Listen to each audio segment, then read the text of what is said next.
Hello, my darling, and welcome to today's story time. Please remember to like, comment, and subscribe. And now, on with our story time. The truck driver flung open drawers and spilled contents onto the shelving and onto the floor. His hands fell into the silverware drawer, still open from when Barbara first discovered it. He rooted through it, pulling out a large knife, and sucking his breath in, stuffed it under his belt. Then he reached into the drawer again and produced another knife. Taking Barbara by surprise, he strode towards her. He shoved the knife at her, handle first, but she fell back slightly. Her action stayed his franticness. Breathing heavily through his words, he spoke. "Now, you hang on to this, girl." She hesitated, but she took the knife. She seemed weak, almost apathetic, as though she were losing control of herself. She stared at the weapon in her hand. Then her eyes came up to meet the man's intense face. He pulled away from her and continued to rummage, but he spoke periodically now, between great breaths and between the brief times when his interest is wrapped in something he finds in his rummaging. His search is not without control. It has a coordinated purpose. It is selective, although frantic and desperate. He looks for nails and strips of wood or planks that he might nail around doors and windows. His actions are hurried and intent after these defensive ends. At first, his search has his full attention. Gradually, as he moves about and begins to come up with several key items that he needs, his efforts pace down into a more deliberate flow. He starts putting up boards and tables against the vulnerable parts of the old house. His mood relaxes in intensity, becomes calmer, more analytical. The barricading instills a feeling of greater security, and the knowledge of some security begins to overtake Barbara as well, bringing her out of her shock and passivity. The scene proceeds as follows. Barbara looks at her knife, recedes against the wall. The noise of the search is ever present. The man mutters occasionally and spills his findings about the room. At first, as new cabinets and drawers fail to turn up what he is looking for, he grows impatient and more violent. Spools of thread, buttons, manicure implements, shoeshine materials, another drawer. Immediately, as the drawer is flung open with a clatter, the truck driver sees what he needs. He almost leaps into the drawer. His big hand comes out of the drawer with an old pipe tobacco tin, and in one gesture, he spills its contents onto a shelf. Nails and screws and washers and tacks all spill out onto the wooden shelf. A few roll too far and clatter onto the floor. His fingers scoop them up. He fumbled through the little pile of things and selected the longest nails. In the batch, he stuffed them into his breast pocket. Even as he stuffed the nails into his pocket, he is already moving, his eyes searching for his next need. He turned to Barbara. "See if there's any wood around the fireplace out there." His hands explore the shelf surface. Barbara does not respond immediately.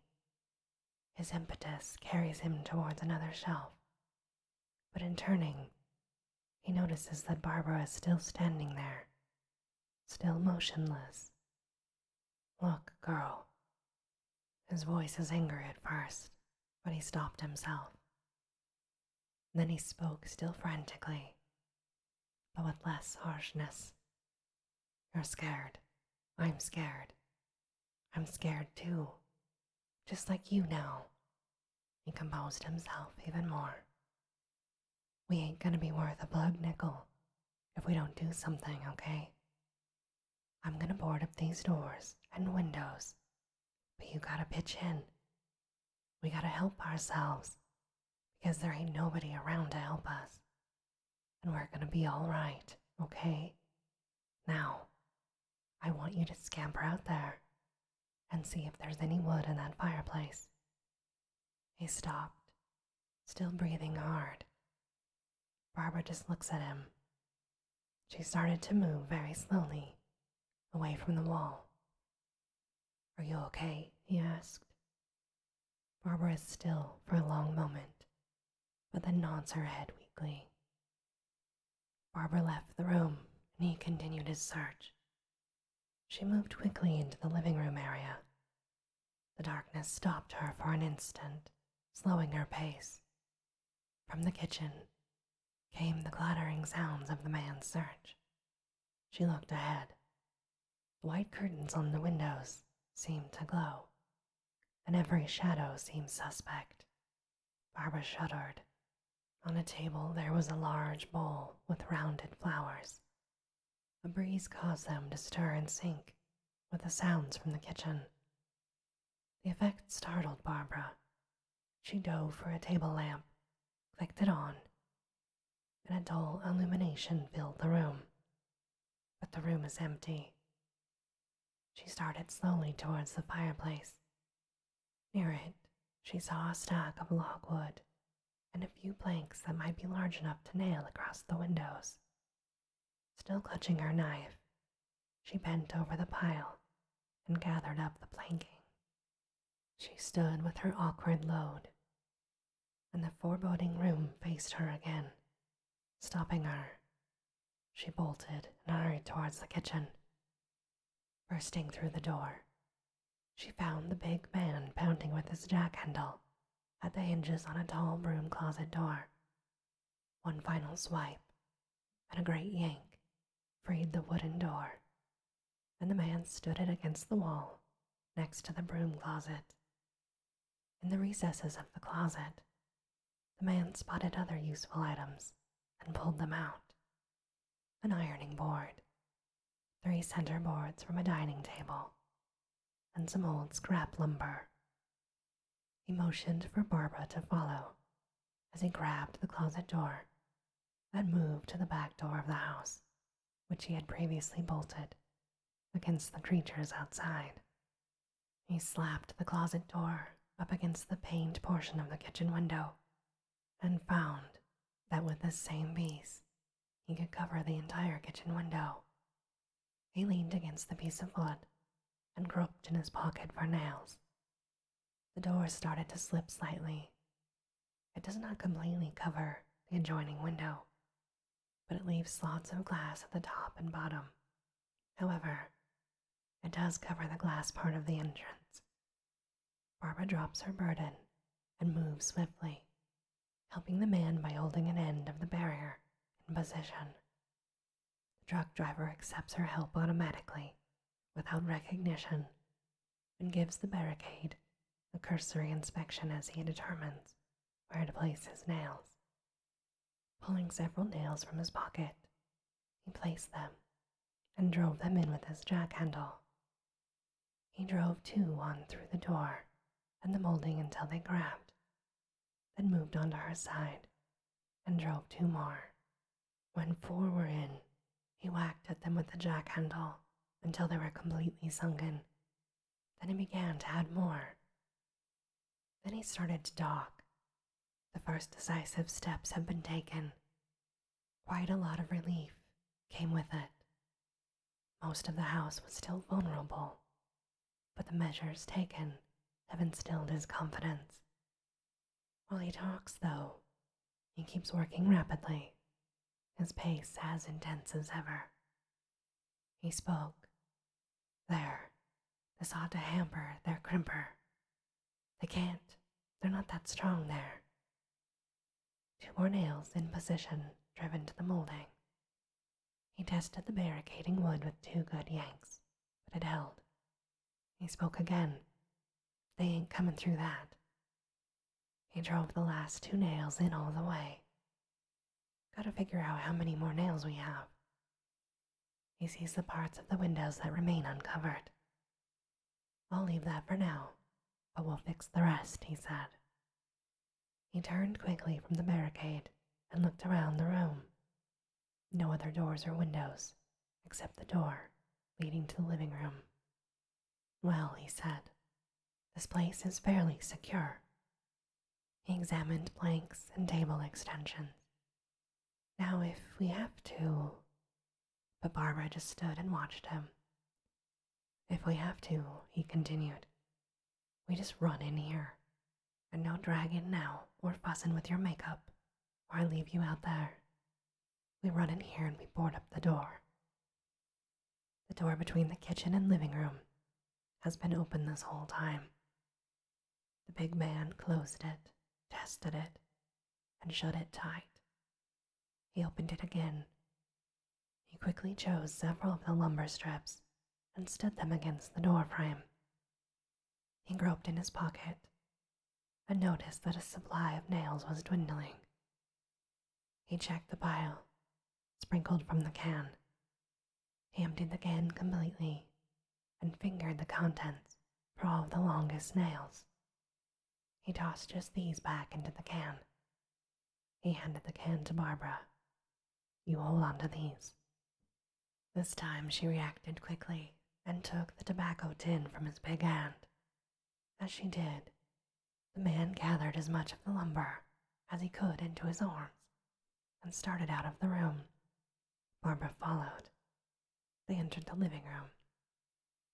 It ain't going to be too long, he said. They be trying to hammer their way in here. They're afraid now.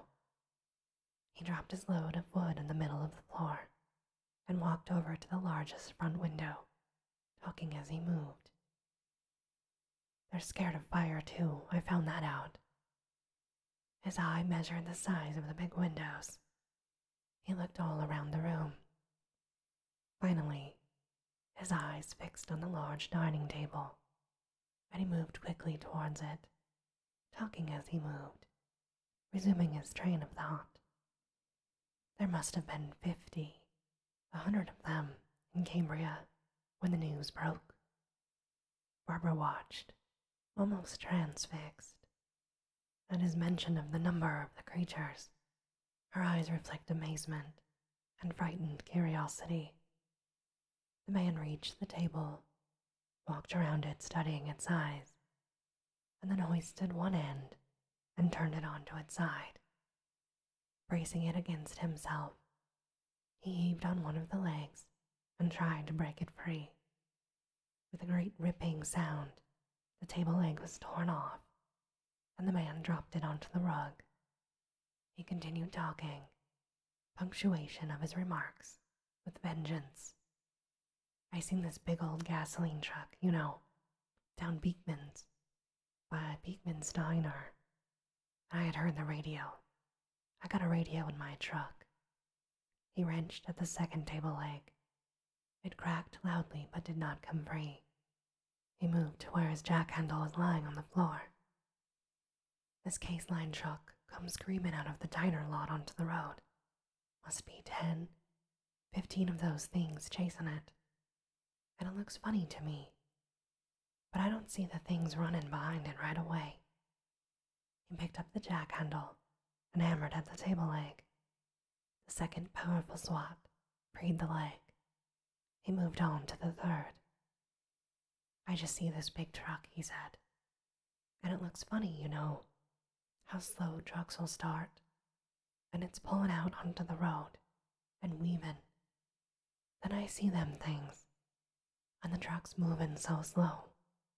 They're catching up, grabbing, jumping up. And that truck just cut right across the road, through the guardrail, you know. I'm starting to throw on my brakes, and the truck smashes into this big sign and into the pumps on the Esso station down there. I heard heard this crash, and that big thing starts burning, and it's still moving, right through the pump stand and onto the station, and I'm stopped, stock still, and I see those things, and they all starting to back off, some of them running, or at least it looks like they're running, but they move kind of like they're crippled, but they keep backing off, and it's like they gotta get away from the fires, and the guy driving the truck can't get out no how. He got the cab of the truck plowed halfway into the wall. The thing's frying him in there, and he's screaming, screaming. Barbara's eyes widened, and her face wrinkled in anxiety. The continuing nightmare grows more and more complex. The truck driver swatted the last leg from the table, and the tabletop started to drop. He regained control of it, and though he struggled, he moved it into the next room. Barbara automatically moved to his assistance, and they walked together, each burdened by the heavy table. "I don't know what's going to happen," he said. I don't know. The whole place gonna explode, or fly to pieces, or what's gonna happen. I start driving for the gas station, and the cat in the truck is screaming and screaming, and after a while, he just stopped. He set down his end of the table and wiped beads of sweat from his forehead. His breathing was still heavy from his previous exertion. He wiped his hand on his shirt. His eyes were wide and angry. It almost seemed as though he were going to cry. He spoke again. "And there's them things standing back, across the road, standing looking like they just come back from the grave or something. And they're over by the diner. And there's cars and buses in the diner lot. And lots of the windows are smashed. But it's for sure them things done. The people in the diner, they're done. And more are outside, all over the place, just biding their time for a chance to move in.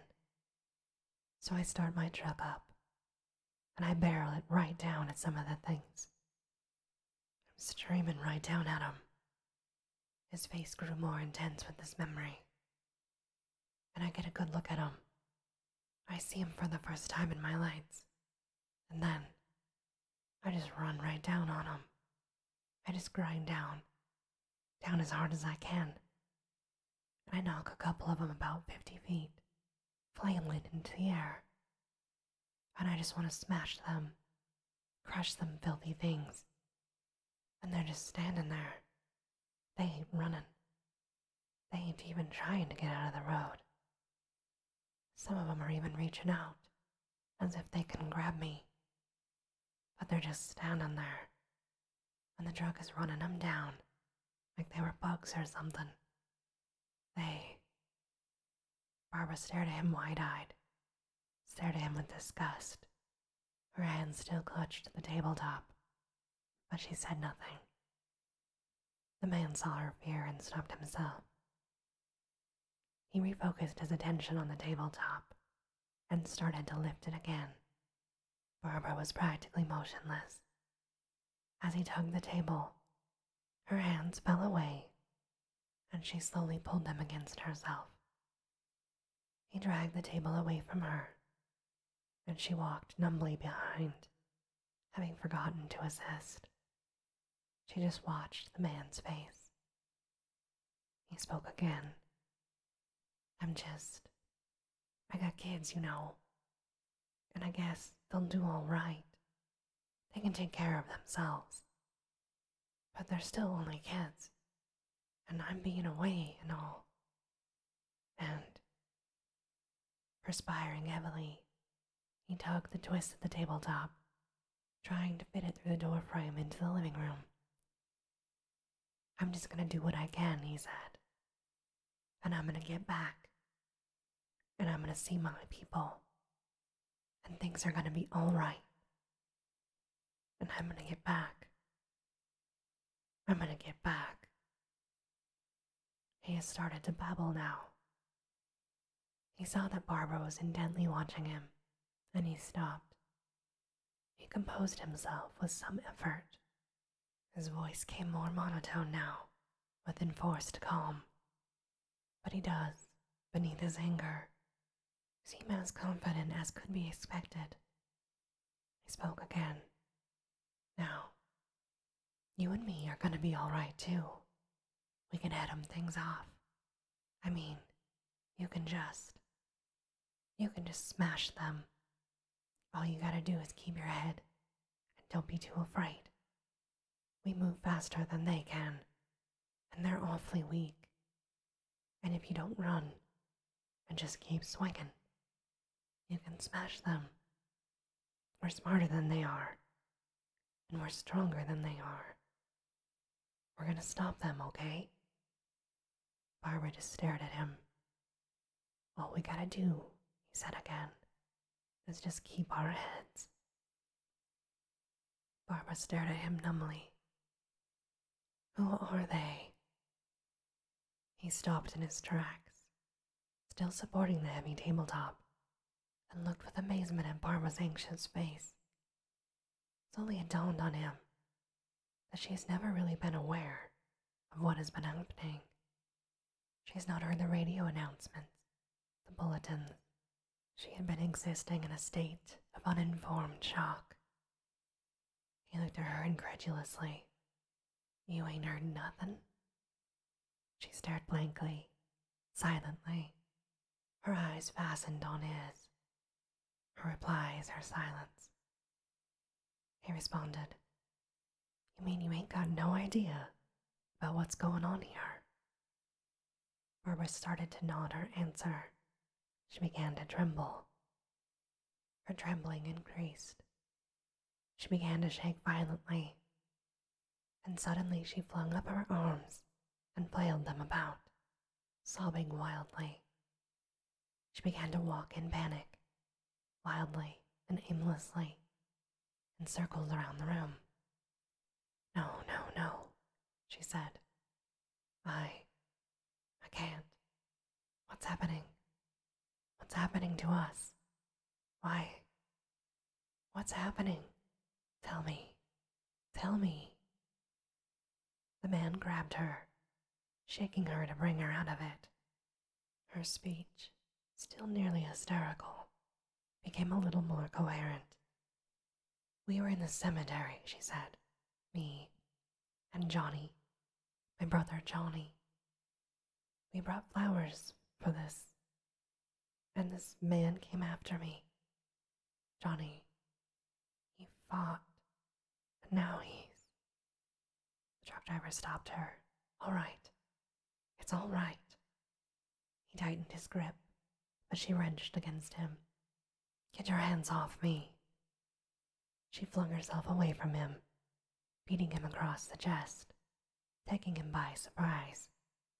But in her momentum, she stumbled over an end table, barely regained her balance, and stood facing the front door, poised, as if to run out into the night. And this, my darling, ends our story time for today. As always, I hope that you have very sweet and creepy dreams.